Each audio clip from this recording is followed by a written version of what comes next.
আষাঢ়ের শুরুতেই উৎসবের সূচনা। ঢাকে কাঠি পড়ার আগেই টান পড়ল রথের রশিতে। শ্রীরামপুরের মাহেশের রথযাত্রা। 9 দিনের জন্য মাসির বাড়ি আসবেন নীলমাধব। 50 ফুট উচ্চতা, 125 টনের লোহার রথে চেপে গুন্ডিবাটিতে আসবেন জগন্নাথ, বলরাম এবং সুভদ্রা। সুপ্রিয় দর্শক বন্ধু, এসএস ওয়ার্ল্ড চ্যানেলে আপনাদের স্বাগত। আজ আপনাদের শোনাবো মাহেশের রথযাত্রা কিভাবে শুরু হয়, রথ কেন পরিবর্তন হয়, রথ কোন পথ দিয়ে মাসির বাড়ি যায়। সমস্ত কিছুর পুঙ্খানুপুঙ্খ ব্যাখ্যা জানতে হলে ভিডিওটা স্কিপ করার কথা স্বপ্নেও ভাববেন না। চলুন শুরু করা যাক আজকের ভিডিও। প্রথমে আসি মাহেশের রথ কিভাবে শুরু হয়।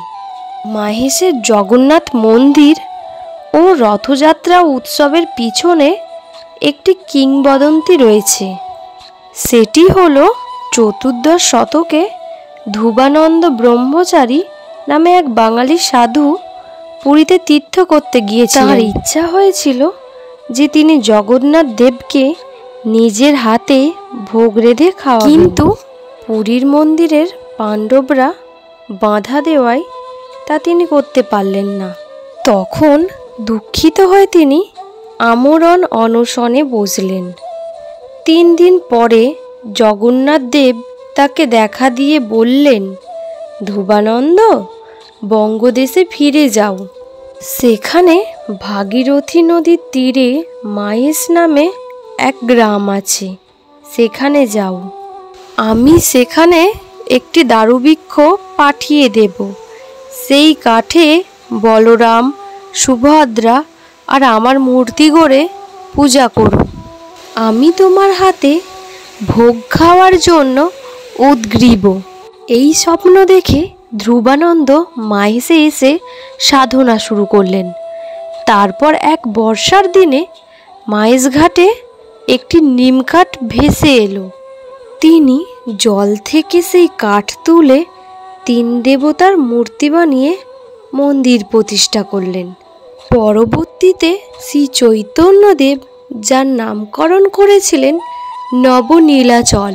এবার আপনাদের বলবো মাহেশের রথ কেন পরিবর্তন হয়। মাহেশের রথযাত্রা 600 বছরের পুরনো। প্রথমে কাঠের রথে চেপেই মাসির বাড়ি যেতেন জগন্নাথ। 1844 সালে সেই রথে অগ্নিকাণ্ডের ঘটনা ঘটে, পুড়ে যায় রথ। পরবর্তীতে শ্রীরামপুরে জগন্নাথ দর্শন করতে এসে নতুন রথ নির্মাণে উদ্যোগী হন শ্যামবাজারের বসু পরিবারের গৃহকর্তা কৃষ্ণচন্দ্র বসু। 1 বছরের মধ্যেই তৈরি হয়েছিল এই 12 চাকা বিশিষ্ট লোহার রথ। এই রথ তৈরি করতে খরচ হয়েছিল আনুমানিক 20,000 টাকা। এবার বলবো কোন পথ দিয়ে রথ মাসির বাড়ি যায়। রথযাত্রার দিন বিকেলবেলা শানপিরির ময়দানের সামনে থেকে জিটি রোড ধরে 1 কিলোমিটার পথ অতিক্রম করে মাসির বাড়ি গুন্ডিচাবাটি মন্দিরে গিয়ে রথ পৌঁছায়। সাথে লক্ষ লক্ষ দর্শনার্থী উপস্থিত থাকায় প্রায় 2 ঘন্টা সময় লাগে মাসির বাড়ি যেতে।